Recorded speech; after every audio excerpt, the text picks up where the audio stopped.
Shalom. Bapak Ibu yang dikasihi Tuhan, ketika kita menjalani kehidupan di dunia ini, ada banyak aspek, ya, ada banyak hal. Nah, ini salah satu aspek di dalam kehidupan kita yang akan kita bahas.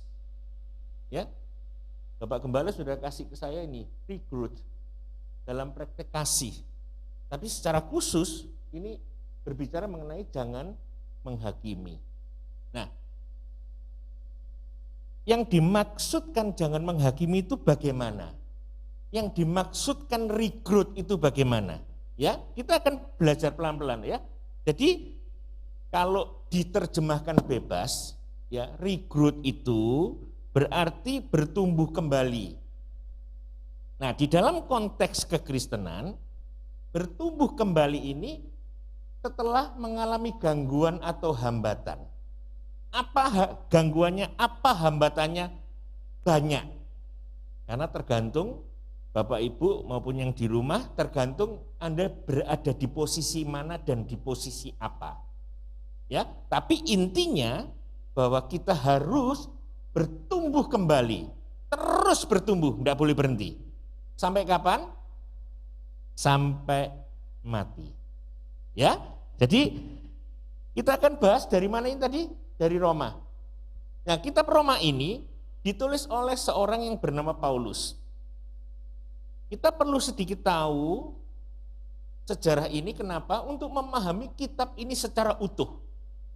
Sebab kalau kita hanya berbicara nanti, oh kitab Roma itu ini, yang nulis siapa enggak tahu, nanti ada orang lain lagi cerita yang lain, kita jadi tambah bingung, ya. Jadi ini ditulis oleh Paulus. Nah, surat yang ditujukan kepada Roma ini, ya, ini kota Roma di daerah Italia. Ternyata ditulisnya di daerah Korintus. Ini ditulisnya di sini. Jadi Paulus nulis surat kepada jemaat di Roma itu posisinya di Korintus. Ya, nggak usah bingung. Pokoknya ini di Korintus nulisnya. Nah, kemudian sejarah gereja Roma ini kita perlu sedikit tahu supaya kita memahami gimana sih kondisi jemaat Roma itu pada saat menerima surat Paulus ini. Secara pasti ini enggak ada yang pernah sampai teliti atau detail berbicara ini. Pendirinya siapa? Nah, kalau GBI Kapasari kan sudah jelas pendirinya siapa gitu. Ya. Jelas. Roma enggak jelas. Nah, banyak pandangan-pandangan yang menyebutkan seperti ini. Ada yang mau kelompok Yahudi, ya. Hari ini kok jadi. Nah, ada lagi ngomong orang-orang yang bertobat pada hari Pentakosta di Yerusalem. Ada lagi yang ngomong lain, gitu. Secara khusus, ini lihat. Pada saat Paulus menulis surat Roma ini, gereja di Roma terkenal di seluruh kekaisaran Romawi. Bayangin Bapak Ibu yang dikasihi Tuhan, kekaisaran Romawi itu seperti ini. Ini besarnya segini. Nah, jemaat di Roma ini terkenal karena imannya. Ya, imannya terkenal. Kok bisa terkenal imannya? Kenapa? Karena pada saat Paulus menulis surat Roma ini, di Roma itu sedang dipimpin oleh seorang kaisar yang sangat dua hati luar biasa. Namanya Bapak Nero. Ya, Bapak Nero ini dua hati luar biasa. Tapi Paulus menuliskan apa? Pertama-tama aku mengucap syukur kepada Allahku oleh Yesus Kristus atas kamu sekalian. Siapa kamu ini? Orang Roma. Sebab telah tersiar kabar tentang imanmu di seluruh dunia. Bayangin. Seorang Rasul Paulus yang besar ngakoni jemaat Roma imani ciami. Hebat ya.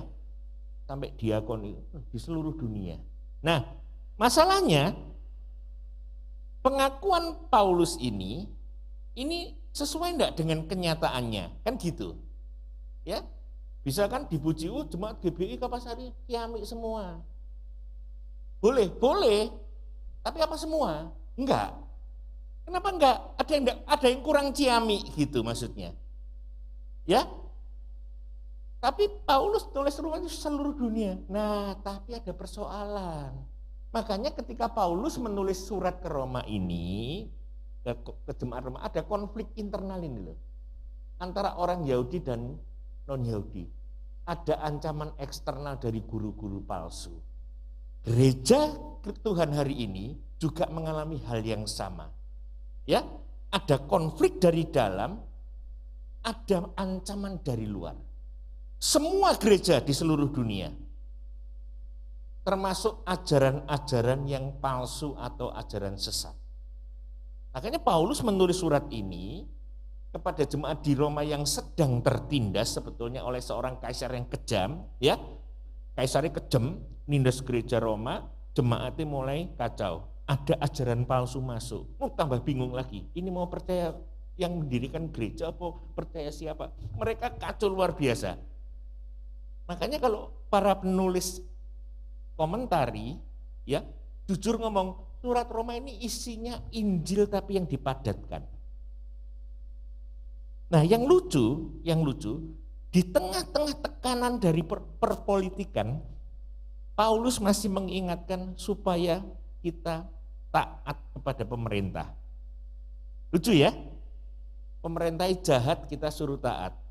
Nah, kalau di pasal 14 ini pasal 12 sampai 15 ada masalah-masalah kehidupan praktis. Jadi ini ada kebenaran, tadi saya Injilnya dijadikan dipadatin. Nah, yang ini yang hebat, masalah-masalah praktis. Tapi ingat saudaraku yang dikasihi Tuhan, masalah praktis yang dialami jemaat di Roma, ini kita tidak bisa bayangkan, di bawah pemerintahan yang kejam luar biasa. Pernah ngelihat orang dibakar hidup-hidup kepalanya untuk jadi obor di pinggir jalan. Nah, itu Kaisar Nero, kejamnya sampai di situ. Nah, sementara Paulus ngomong orang Roma mesti taat sama pemerintah. Lalu Paulus kan gini berarti. Sudah tahu pemerintahan kejam kok kenapa kita tidak berontak aja? Itu jadi masalah. Iya. Nah, khusus di pasal 14 nih. Ini pentingnya tidak menghakimi. Penting sekali. Nah, persoalannya menghakimi yang bagaimana kan gitu toh. Ya toh? Kalau enggak boleh menghakimi berarti enggak boleh ada hakim yang agamanya Kristen. Karena tugasnya hakim apa? Menghakimi. Sudah paham ya Bapak Ibu ya? Tugasnya hakim menghakimi. Lah Paulus ngomong ini jangan menghakimi, berarti enggak boleh jadi hakim. Kan gitu. Ya bukan itu maksud Paulus. Ini dalam kehidupan praktis sekali lagi. Jadi apa? Yang nomor ayat pertama lihat, terimalah orang yang lemah imannya tanpa apa? Mempercakapkan pendapatnya. Terimalah ini maksudnya itu kita disuruh nerima, suruh mimpin, suruh ngakui. Nah, berapa banyak orang Kristen kalau ada saudaranya yang lemah malah dijadikan guyonan. Paham ya? Jadikan bahan guyonan. Gini-gini. Nah, orang itu yang lemah bukan malah jadi kuat, malah jadi tertekan. Nggak bisa bangkit lagi, enggak bisa. Tapi ada yang khusus dibahas Paulus di dalam konteks ayat ini. Gitu. Ini tadi ayat 1 ya, lihat. Paulus ngomong seperti kepada dirinya sendiri. Memahami implikasi dari kebebasan Kristen. Orang Kristen itu sudah dimerdekakan, ya. Sudah bebas, ya. Tapi enggak boleh sembarangan, gitu loh. Makanya ada tulisannya yang lemah dalam iman tadi. Ya, tapi ada yang kuat, ada. Nah, Paulus menggunakan istilah lemah dan kuat ini sudah akrab buat pendengarnya jemaat di Roma. Akrab sekali, mereka jadi ngerti. Ada dua masalah yang dibicarakan oleh Paulus ini. Ini rangkuman dari ayat 2, 3, 4, 5. Ada dua hal. siapa yang berpegang pada suatu hari yang tertentu, ia melakukannya untuk siapa? Tuhan. Dan siapa makan, ia melakukannya untuk siapa lagi? Tuhan. Sebab ia mengucap syukur kepada Allah. Dan siapa tidak makan, ia melakukannya juga untuk siapa? Untuk Tuhan. Dan ia juga mengucap syukur untuk Allah. Jadi ayat 2-5 tadi ini ngomong soal makanan. Ini boleh dimakan enggak? Siapa yang suka yang ini, sioke sioba ini, kan gitu. Ada yang ngomong enggak boleh makan, betul? Ada yang ngomong ini hauce, wah hauce sencinping ini ya. Nah, ada yang nanti mau kawin, mau lamaran, mau pindah rumah, mau buka pabrik, mesti cari hari yang baik. Bapak Ibu tahu apa hari yang baik? Saya pernah ditanya orang gini, Pak, kan anak saya mau menikah. Kira-kira menurut Bapak hari yang paling baik apa? Wah, saya kasih tahu gini, tak kasih tahu ya. Hari yang baik itu tanggal 1 sampai tanggal 5. Tanggal 25 sampai tanggal 31. Itu paling baik, karena orang habis gajian. Jadi angponmu mesti nanti banyak. Ya, anak-anak muda kalau mau menikah cari tanggal yang baik ya, yang habis gajian. Jadi jangan tadi tanggal 15, 20 kantongnya kosong semua, entek duit sudah ya. Ingat-ingat orang tua kalau mau menikahkan anaknya cari hari yang baik ya, cari yang habis gajian. Mesti angponnya nanti terkumpul banyak gitu ya. Ya ini saya ngomong sama gitu, orangnya, lu kok gitu? Lah iya itu paling baik. Lah kamu kan berharap dapat angpau, ya kalau bisa sebelum tanggal 10 maksudnya ya, atau setelah tanggal 25 itu masih gajian gitu. Nah ini kan jadi masalah. Lah berapa banyak orang Kristen yang melakukan praktek yang sama? Nah masalahnya kalau ada yang masih berpikir dengan agamanya yang lama, orang Kristen yang sudah lama langsung menghakimi. Nah itu tidak boleh. Tidak boleh. Ya biarin. Dia masih percaya, oh tanggal 13 jangan buka toko, nanti tokonya jadi sial. Ya sudah terserah. Oh makan babi tidak boleh, tidak apa-apa, kasih ke saya aja gitu. Ya, kenapa saya bisa berani ngomong gitu? Gini, ada seorang tetangga kita, ya, jadi orang Kristen. Dia masih pakai kebiasaan lamanya. Begitu ngelihat BABI, mereka bilang, oh ini haram ini. Oh ya kamu jangan makan ini, biar saya makan aja gitu. Ya, tapi dia lupa gitu loh, ngerti? Masih bawa kebiasaan yang lama. Oh ini haram, ini enggak haram, ini haram, ini enggak haram. Ya sudah, biarin. Gitu loh. Lah, kebanyakan orang Kristen hal-hal yang sepele-sepele gitu, soal nyari hari, soal makanan terus jadi ribut besar. Ya. Dulu sebelum pandemi di luar ada jual apa? Ada jualan enggak di luar ini? Ada ya? Saya masih ingat waktu saya setahun yang lalu khotbah di sini ada yang bengok-bengok. Siapa yang bengok-bengok? Apa bakso apa pentol yang enak di sini? Nah ya toh, itu ada yang bengok-bengok, pentol gitu loh. Tapi pandemi jangan gitu. Ya toh? Boleh nak makan pentol? Boleh. Enak gitu ya. Apalagi gratis. Oh, tambah boleh lagi gitu ya. Jadi Bapak Ibu yang dikasihi Tuhan, persoalan dua hal ini disoroti Paulus karena orang-orang Kristen ini terlibat konflik antara orang Kristen Yahudi dan orang Kristen non-Yahudi. Orang Kristen Yahudi ngomong sama orang Kristen non-Yahudi, Pak kamu mesti disunat loh Pak. Kalau enggak disunat enggak masuk surga. Loh, urusan sunat juga jadi ribut. Ya toh? Perempuan enggak boleh, mesti pakai kudung kepalanya, enggak boleh datang ke gereja rambut terurai, apalagi habis ke salon enggak boleh. Lah, persoalan praktis itu yang menyebabkan jemaat di Roma itu jadi konflik di internalnya. Sampai di sini paham Bapak Ibu ya. Kalau ke gereja maaf jangan pakai kaos, mesti pakai berkerah gini. Nah itu kalau sekolah gitu, kalau ke gereja enggak apa-apa. Ini kadang-kadang hal simpel-simpel. Kenapa?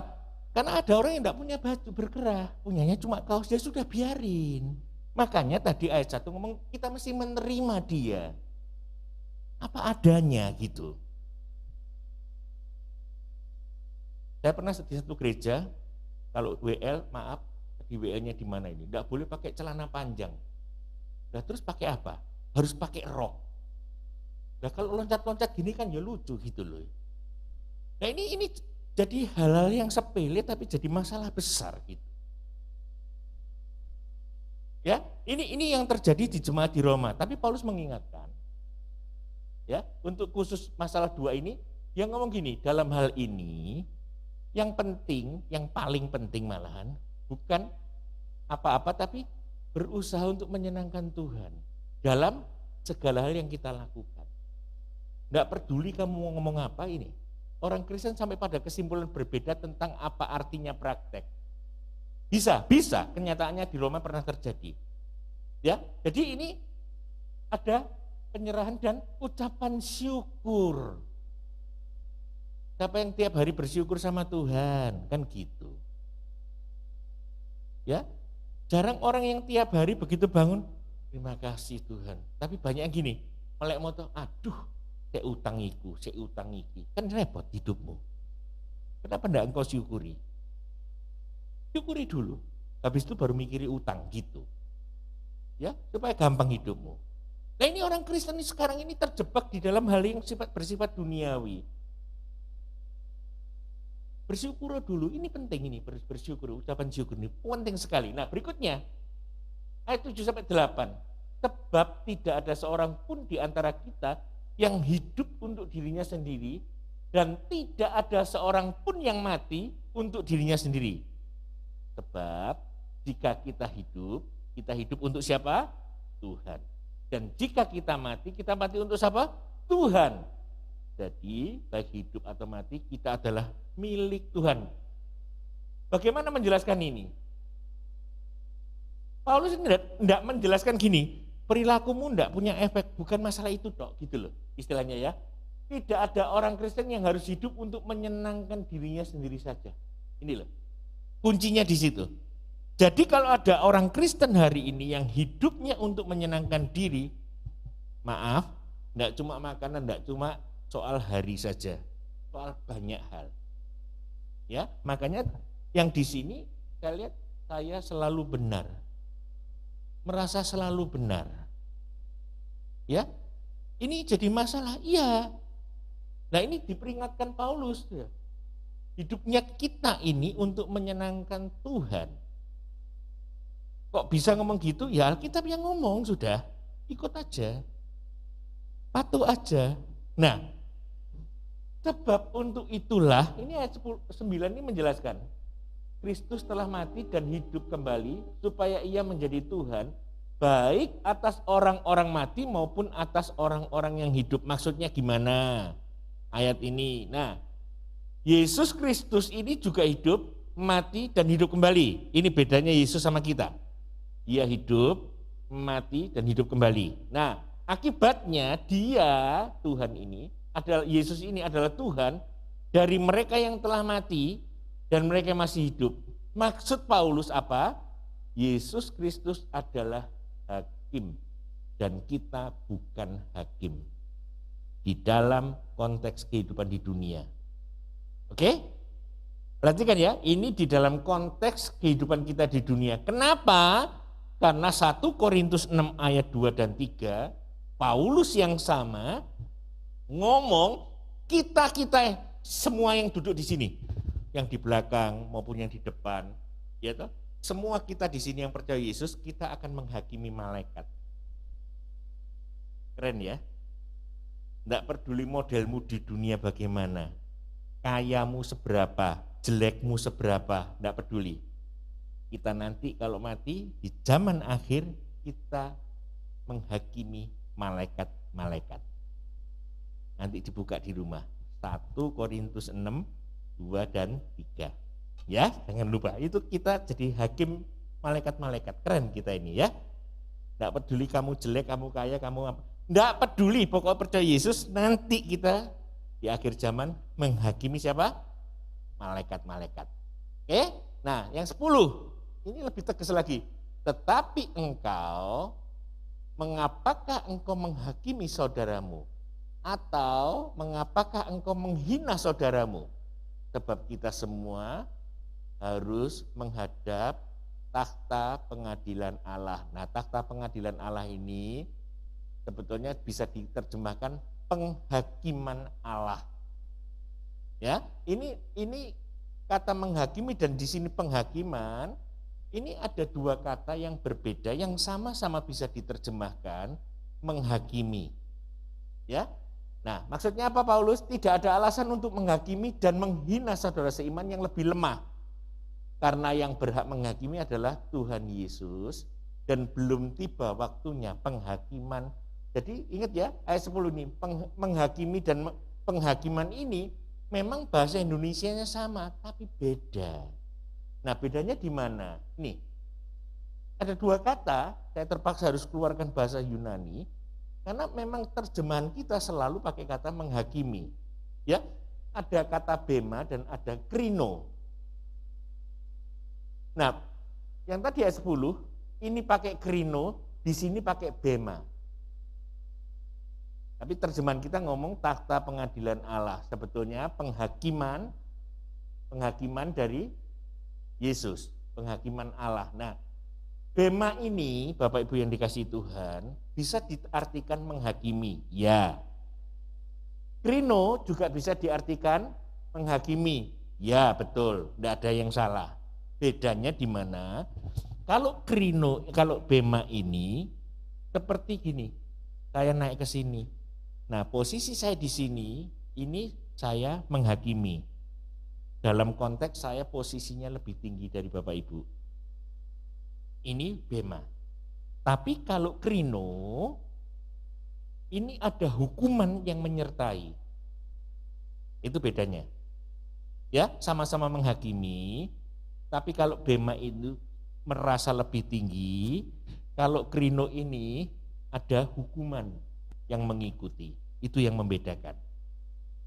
Ya, jadi jangan bingung. Nanti kalau baca Alkitabmu semua menghakimi dipikir yang seperti ini. Enggak, kadang-kadang seperti ini. Enggak selalu pakai bahasa Yunaninya krino, kadang-kadang pakai bema.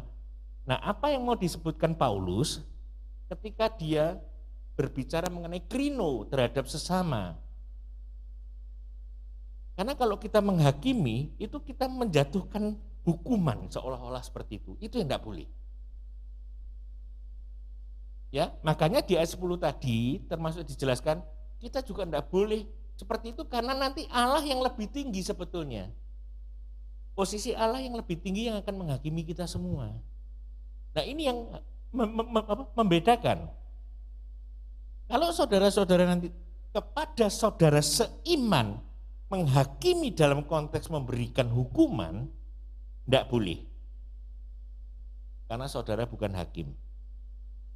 Ya, ingat, saudara bukan hakim. Ingat ya, saudara bukan hakim sekarang ini. Nanti kalau sudah meninggal, kita jadi hakim. Siapa yang dihakimi? Malaikat-malaikat salah satu. Ini yang sedikit melegakan kita. Jadi jangan berusaha nanti menghakimi saudara seiman gitu. Ya, soalnya nanti kita jadi hakimnya malaikat. Nanti aja jadi hakim, enggak usah sekarang, pasti nanti jadi hakim semua orang yang percaya Yesus. Ya, nah ayat 11, karena ada tertulis apa? Demi aku yang hidup, demikianlah firman Tuhan, semua orang akan bertekuk lutut di hadapanku dan semua orang akan memuliakan Allah. Maksud apa Paulus? Setiap orang akan membungkuk dalam penghakiman di hadapan anak Allah. Orang Kristen akan melakukannya di penghakiman Kristus setelah pengangkatan. Jadi gini, kalau kita belajar mengenai hal-hal bersifat akhir zaman, Yesus itu nanti akan mengadili kita setelah kita mati atau kita diangkat. Ya, nah kita ini nanti dihakimi bukan dihukum, bukan pakai krino, tapi pakai bema. Jadi Yesus itu lebih tinggi posisinya. Ingat ya, bukan dihukum dikasih hukuman. Tapi dalam konteks nanti akhir zaman atau pengangkatan ini, Yesus posisinya lebih tinggi dari kita. Dia jadi hakim di bema istilahnya. Dia akan menghakimi, dia akan posisinya lebih tinggi. Ngapain?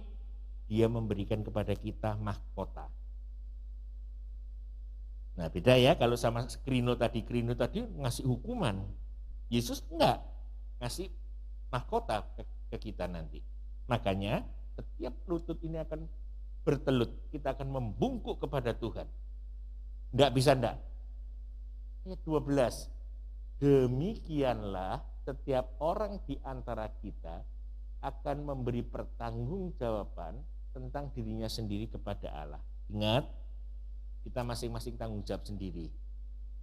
Enggak bisa kita ngomong, saya pendiri gereja GBI, saya harus masuk surga.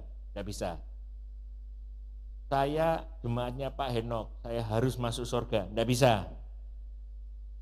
Bukan karena Pak Henok, bukan karena pendirinya, tapi karena imanmu kepada Yesus. Ya, ini banyak disalah tafsirkan oleh beberapa orang. Ya, seolah-olah kita sendiri yang harus bertanggung jawab. Enggak, ada Yesus yang kita percayai Bapak Ibu. Ya, imanmu kepada Yesus itu loh. Nah, dalam ayat 12 Paulus mengidentifikasikan tentang apa? Tanggung jawab pribadi setiap orang Kristen untuk apa? Mempertanggungjawabkan dirinya sendiri kepada Allah. Kita harus bertanggung jawab kepada sesama orang Kristen atau siapapun, tidak harus ya, namun kita harus mempertanggungjawabkan apa? Perbuatan kita. Nah, Bapak Ibu yang dikasihi Tuhan, kita perlu berapa kali percaya Yesus? Ada yang bantu saya? Kita perlu berapa kali percaya Yesus? Sekali cukup? Cukup? Oh, ini kali cukup? Satu kali cukup? Cukup? Beneran cukup? Satu kali cukup ya? Enggak dua kali enggak? Enggak. Dua kali apa tiga kali? Satu kali. Setuju? Nah masalahnya, engkau satu kali percaya Yesus cukup, engkau sudah masuk surga. Ya, tapi di surga nanti perbuatanmu yang akan dijadikan tolok ukur. Makanya Bapak Ibu yang dikasihi Tuhan, banyak orang Kristen hidup egois. Karena merasa punya Yesus, karena merasa percaya Yesus, akhirnya dia merasa memiliki kunci pintu sorga. Yang cilaka, dia tidak pernah berbuat baik. Justru karena perbuatan baikmu itu, orang lain bisa percaya kepada Allah. Yesus dalam khotbah di bukit ngomong, ya toh, hendaklah perbuatan baikmu diketahui semua orang, dan Bapamu di surga dipermuliakan. Malah di kitab Wahyu ngomong jelas sekali, kita nanti di surga, pakaian kita ini perbuatan baik kita. Jadi kalau engkau orang Kristen di sini tidak pernah berbuat baik, hati-hati. Di surga yang mulia, yang megah, engkau pakai daster sing keleke suwek. Sudah jelas? Tidak pantas. Semua pakai baju bagus-bagus, pakai baju pesta. Kita pakai kaos singlet terus datang ke pesta ini. Kok tidak pantas gitu loh. Nah baju kita ini perbuatan baik kita. Diingat baik-baik, kita pakai baju perbuatan baik kita yang kita lakukan selama kita hidup di dunia. Baru dengar ya, kok terus bingung semua. Ya, imanmu ya penting. Makanya hari ini kita membahas kita harus bertumbuh lagi setelah mengalami masalah. Ya. Tapi di dalam penutupnya tadi ini Paulus ngomong ini. Kita harus mempertanggungjawabkan perbuatan baik kita. Ini penting Bapak Ibu yang dikasihi Tuhan, karena banyak orang menekankan imannya bertumbuh tapi tidak menekankan perbuatan baik. Makanya dalam konteks jangan menghakimi itu. Kalau kita menghakimi saudara kita merasa paling benar. Perbuatan kita apa? Ya menghakimi tok. Mencela sini, mencela sana, enggak pas ini, kursi ini kurang geser sedikit, semua dicacati semua. Dan saya percaya mesti ada 1-2 orang yang rempong istilahnya.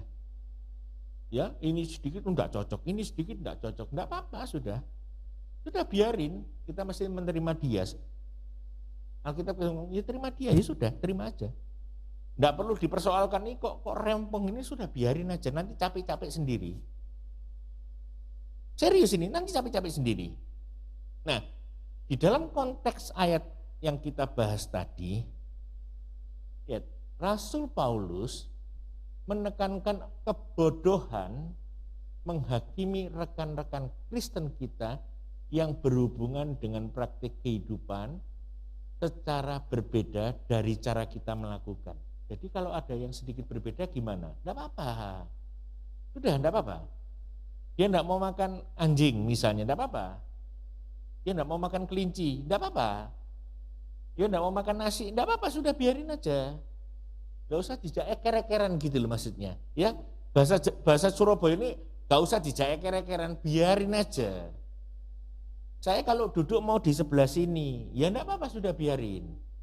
Ya, banyak orang Kristen kalau ke gereja seperti nonton bioskop. Ya, tempat duduk di situ aja terus, enggak pernah geser-geser. Nanti kalau ada orang baru duduk di situ, wis mulai rodok nesu gitu loh, ngerti ya? Nggonku kok dinggoni to ya. Lah kan gitu. Di sini ada enggak ya? Enggak ada ya? Oh, ada. Jangan buka suara. Jangan buka rahasia.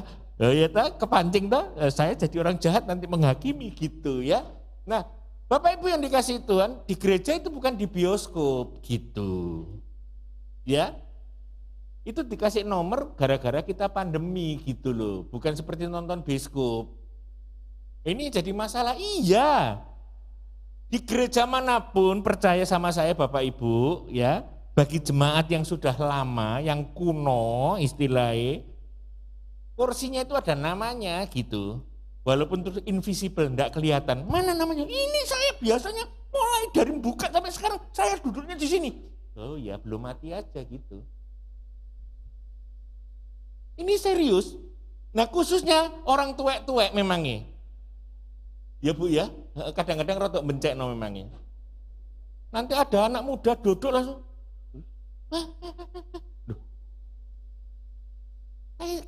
Jujur kok di gereja yang tempat saya berbakti juga sama.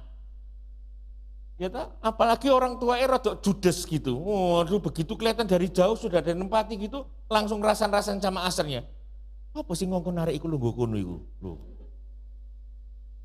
Serius lho iki. Kon ngelesik. Loh. Ya apa sih ini gereja Bapak Ibu, bukan nonton bioskop gitu loh. Ya. Ini terjadi dimanapun. Nah, dalam konteks seperti itu yang kecil saja itu kita sudah menghakimi sebetulnya. Kenapa? Karena kita sudah merasa lebih tinggi dari dia.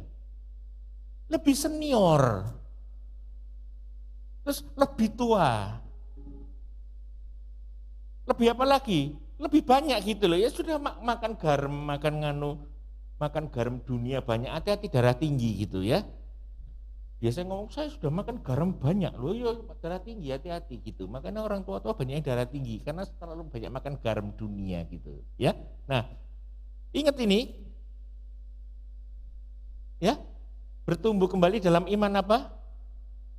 Lihat perbuatan, balik lagi toh perbuatan atau pekerjaan yang kita lakukan merupakan bukti praktik dari kasih yang menunjukkan bahwa kita sebagai orang Kristen telah apa? Bertumbuh. Bertumbuh apa? Bertumbuh kembali karena tadi regrowth dalam iman dan pengenalan akan Yesus Kristus sebagai Tuhan dan Juru Selamat. Jadi kalau engkau bertumbuh terus, bukan hanya bertumbuh kembali, ya, kadang-kadang perbuatan kita yang menunjukkan hal seperti itu. Percaya sama saya, ya, perbuatan kita itu akan terlihat. Nanti orang-orang akan bisa ngomong, AI itu biasanya cerewet, kok gak pakai cerewet ya? Wah, itu sudah kemajuan. Itu kita sudah berarti bisa mempraktikkan kasih. Tapi jangan-jangan gini, ada yang ngomong, iya soalnya sakit gigi, ya pantes gak kakek ngomong, untuni loro, kan gitu. Ya, tapi betul-betul perubahan yang nyata. Ya, dan orang akan lihat itu, serius. Ya dulu kok dia agak gini, sekarang kok berubah. Oh iya. Jeleknya tetap, tapi baiknya nambah. Nah kan gitu. Ya, ini gantengnya tetap, tapi baiknya nambah, lo kan bisa gitu. Ya, jadi nggak cuma jelek aja. Ganteng pun tetap, tapi perbuatan baiknya nambah, itu yang keren. Nah, hari ini firman Tuhan mengingatkan kepada kita supaya kita bertumbuh kembali di dalam praktek kasih. Memang secara khusus berbicara mengenai jangan saling menghakimi, tapi di dalam praktek kasih ini harus ada bukti. Sebentar, sebelum terakhir, saya mau nanya. Tolong yang sudah punya pacar, bisa angkat tangan? Cuma satu dok, semua belum punya pacar. Kasihan. Ini banyak jomblo akut di sini ya, kasihan sekali. Sudah punya pacar, terima kasih. Saya mau nanya, jujur aja jawab. Rencananya mau menikah atau pacaran terus?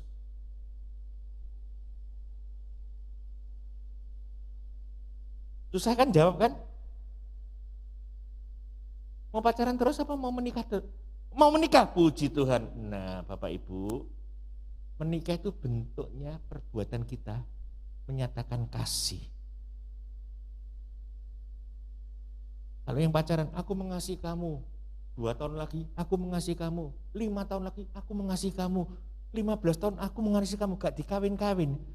Nesu mesti yang perempuan, betul? Paling enggak orang tua ini mesti gremeng-gremeng sudah. Kapan kawin nih? Iku sepiro tahun nih, ayo nang kawin nih. Cek toh, tapi cinta itu, iya cinta. Dari 15 tahun yang lalu cinta. Kapan kawin? Pokoknya cinta mah. Oh mamamu ngamuk, serius. Ngerti ya? Ada tindakan yang nyata. Nah kasih yang dimaksud oleh Paulus ini juga harus berupa tindakan yang nyata. Nggak bisa cuma ngomong toh, aku mengasihi Tuhan. Aku mengasihi sesama, tapi menghakimi. Aku mengasihi Tuhan, tapi nek kayak persembahan muat di setengah mati. Nek ngaku-ngaku, semua hartaku dari Tuhan. Paham maksud saya? Tuhan baik. Begitu persembahan, pura-pura gak ngerti.